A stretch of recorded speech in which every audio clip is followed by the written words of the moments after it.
6월 21일 토요일입니다. 역대상 21장 18절로 30절입니다. 여호와의 천사가 갓에게 명령하여 다윗에게 이르시기를, 다윗은 올라가서 여부스 사람 오르난의 타작마당에서 여호와를 위하여 제단을 쌓으라 하신지라. 이에 갓이 여호와의 이름으로 이름 말씀대로 다윗이 올라가니라. 그때 오르난이 밀을 타작하다가 돌이켜 천사를 보고 오르난이 4명의 아들과 함께 숨었더니 다윗이 오르난에게 나아가며 오르난이 내려다보다가 다윗을 보고 타작마당에서 나와 얼굴을 땅에 대고 다윗에게 절하며, 다윗이 오르난에 이르되 이 타작하는 곳을 내게 넘기라. 너는 상당한 값으로 내게 넘기라. 내가 여호와를 위하여 여기 한 제단을 쌓으리니 그리하면 전염병이 백성 중에 그치리라 하니, 오르난이 다윗에게 말하되 왕은 취하소서. 내 주 왕께서 좋게 여기시는 대로 행하소서. 보소서, 내가 이것들을 드리나이다. 소들은 번제물로, 곡 떠는 기계는 화목으로, 밀은 소제물로 삼으시기 위하여 다 드리나이다 하는지라. 다윗 왕이 오르난에게 이르되 그렇지 아니하다. 내가 반드시 상당한 값으로 사리라. 내가 여호와께 드리려고 내 물건을 빼앗지 아니하겠고 값없이는 번제를 드리지도 아니하리라 하니라. 그리하여 다윗은 그 터 값으로 금 600세겔을 달아 오르난에 주고, 다윗이 거기서 여호와를 위하여 제단을 쌓고 번제와 화목제를 드려 여호와께 아뢰었더니, 여호와께서 하늘에서부터 번제단 위에 불을 내려 응답하시고 여호와께서 천사를 명령하시며 그가 칼을 칼집에 꽂았더라. 이때 다윗이 여호와께서 여부스 사람 오르난의 타작마당에서 응답하심을 보고 거기서 제사를 드렸으니, 옛적의 모세가 광야에서 지은 여호와의 성막과 번제단이 그때의 기브온 산당에 있었으나 다윗이 여호와의 천사의 칼을 두려워하여 감히 그 앞에 가서 하나님께 묻지 못하더라. 기도하겠습니다. 하나님, 주시는 하나님 말씀을 귀하게 붙듭니다. 오늘 한날도 주님의 날입니다. 영광을 드립니다. 예수님의 이름으로 기도드립나이다. 아멘. 다윗이 범죄하였습니다. 하나님께서 다윗을 왕으로 삼아 주셨는데 그가 교만한 것이죠. 하나님은 크신 하나님이신데 그의 삶에서 점점 하나님이 작게 보이는 것입니다. 성경에서는 교만이라는 죄를 크게 봅니다. 베드로전서 5장 5절을 보면, 젊은 자들아 이와 같이 장로들에게 순종하고 다 서로 겸손으로 허리를 동이라. 겸손으로 허리를 동이라. 하나님은 교만한 자를 대적하시되 겸손한 자들에게는 은혜를 주시느니라. 교만한 자를 하나님께서 대적하신대요. 하나님께서 치신다라는 겁니다. 하나님은 교만한 자를 치십니다. 하나님의 손길로 치십니다. 하나님께서 직접 치시는 죄니까 그 죄의 무게가 얼마나 크다라는 것입니까? 우리는 이제 이걸 좀 작게 봐요. 근데 우리에게 일어나는 결국은 범죄는 교만의 씨앗으로부터 자라납니다. 하나님 말씀을 교만하니 하나님 말씀이 우스워지고, 하나님 말씀을 떠나니 그것이 우리 삶의 죄로서 열매 맺는 것이죠. 다윗이 교만의 죄를 지었습니다. 그리고 하나님은 그 죄의 값을 물으시는 거예요. 셋 중 하나를 고르라. 3년 기근, 석 달 다윗이 쫓기는 것, 3일 동안 전염병. 여러분이라면 뭐를 선택하시겠습니까? 다윗은 사울에게 지겹게 쫓김을 받아봤잖아요.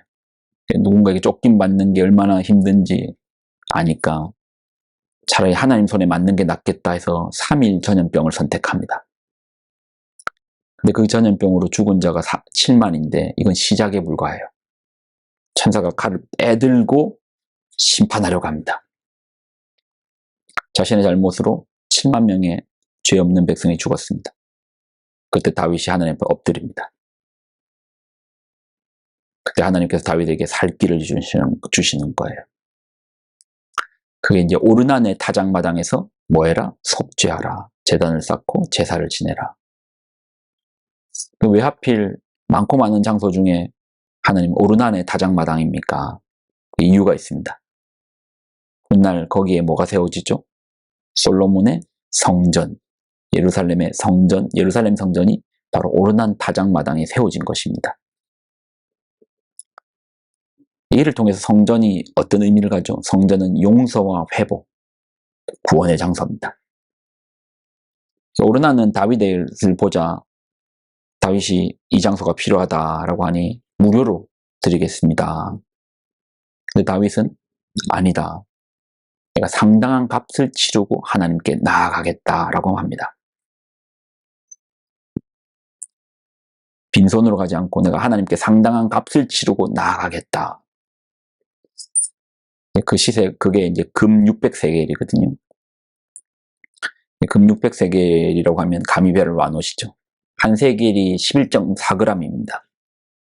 거기다 600을 곱하면 6.84kg, 거의 한 7kg 가까이 됐는데요. 이걸 요즘 시세로 하면 6억 6천만 원, 7억 가까운 돈이 됩니다. 내가 그 7억 가까운 돈을 값을 지불하고 나아가겠다. 성경에서 볼까요? 22절부터 24절. 다윗이 오르난에게 이르되 이 타작하는 곳을 내게 넘기라. 너는 상당한 값으로 내게 넘기라. 내가 여호와를 위하여 여기 한 제단을 쌓으리니 그리하면 전염병이 백성 중에 그치리라 하니, 오르난이 다윗에게 말하되 왕은 취하소서. 내 주 왕께서 좋게 여기시는 대로 행하소서. 보소서 내가 이것들을 드리나이다. 소들은 번제물로, 곡식 떠는 기계는 화목으로, 밀은 소제물로 삼으시기 위하여 다 드리나이다 하는지라. 다윗 왕이 오르난에게 이르되 그렇지 아니하다. 내가 반드시 상당한 값으로 사리라. 내가 여호와께 드리려고 내 물건을 빼앗지 아니하겠고 값없이는 번제를 드리지도 아니하리라. 아니라 값없이는 번제를 드리지도 아니하겠다. 값을 지불하고 속죄를 받습니다. 물론 이제 7억이고 그게 뭐 70억이고 700억이라고 해서 생명이 달려있는 이 속죄가 그 값에 응당하게 치러진다라고는 할 수 없습니다. 중요한 건 뭐죠? 마음입니다. 다윗은 마음이 있었습니다. 마음을 보시는 하나님께서 그 다윗의 마음을 살피시는 거예요. 그리고 다윗이 드리는 그 마음을 보시고 그 제사를 받으시고 하나님은 그 죄를 속해 주시는 겁니다.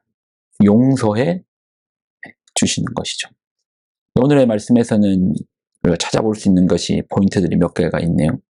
교만이 얼마나 무서운가, 이걸 우리가 크게 봐야 되고, 이 교만으로 말미암아 죄의 값을 나중에 치룰 때는 상당할 겁니다. 생명의 문제니까요. 그래서 교만이 자라기 전에, 이 싹이 나오기 전에 잘라버려야 돼요. 하나님을 크게 봅시다. 날마다 하나님 말씀을 듣고 이 말씀이 들려지면 교만은 숨 쉴 수 없고 자랄 수 없습니다. 하나님 말씀이 들리지 않으면 그때부터는 하나님 말씀도 들리지 않는데 교만이 얼마나 우리 안에서 왕성히 자라나겠습니까? 여러분, 겸손은요 쉬운 게 아니에요. 겸손은 이를 바득바득 갈면서 노력하고 노력해야지 이룰 수 있는데 교만은 숨 쉬듯 쉬워요. 내가 낸데 하면서 교만하는 게 숨 쉬듯 쉬워요. 그러니 끝까지 겸손하게 믿음으로 산다는 게 쉬운 일이 아니에요. 그렇게 살아봅시다. 겸손하게 주의 길을 따르는 저와 여러분 되시기를 부탁드립니다. 기도하겠습니다. 하나님, 우리가 교만이 얼마나 무서운 죄인가를 깨닫게 하여 주시고 또 겸손이 얼마나 어려운가를 또한 깨닫게 하여 주옵소서. 그리고 다윗은 그 죄의 값에 대하여서 값을 치르려는 마음을 들였습니다. 우리도 이 죄가 값이 있다라는 분명한 의식을 가지고 죄 앞에 멈출 수 있는 지혜를 주옵소서. 영광을 드립니다. 예수님의 이름으로 기도드립니다. 아멘.